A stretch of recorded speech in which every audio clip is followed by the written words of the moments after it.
দর্শক সিরিজ নির্ধারণী তৃতীয় ও শেষ ম্যাচের শুরুতে ব্যাটিং বিপর্যয়ে পড়ে বাংলাদেশ ক্রিকেট দল। চতুর্থ উইকেটে সেই চাপ সামলে নেন নাজমুল হোসেন শান্ত ও লিটন কুমার দাস। 50 পূরণের পর লিটন কুমার দাস ফিরলেও খেলে যাচ্ছেন নাজমুল হোসেন শান্ত।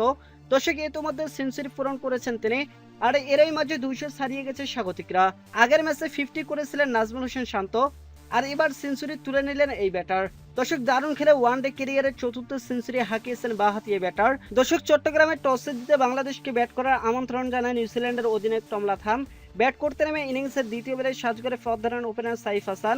উইলিয়াম অর্কের বলে কট বিহাইন্ড হন তিনি। দর্শক আউট হওয়ার আগে ব্যক্তিগত রানের খাতা খুলতেই পারেননি এই ডানহাতি ব্যাটার। ব্যাট হাতে সুবিধা করতে পারেননি আগের ম্যাচে হাফ সেঞ্চুরিয়ান তানজিদ হাসান তামিম। 5 বলে 1 রান করেন তিনি।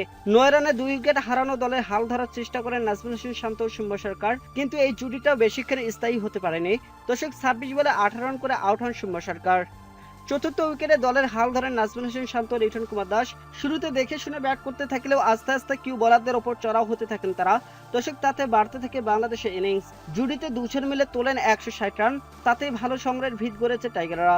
দর্শক 50 পূরণের পর 76 রানে থামেন লিটন কুমার দাস।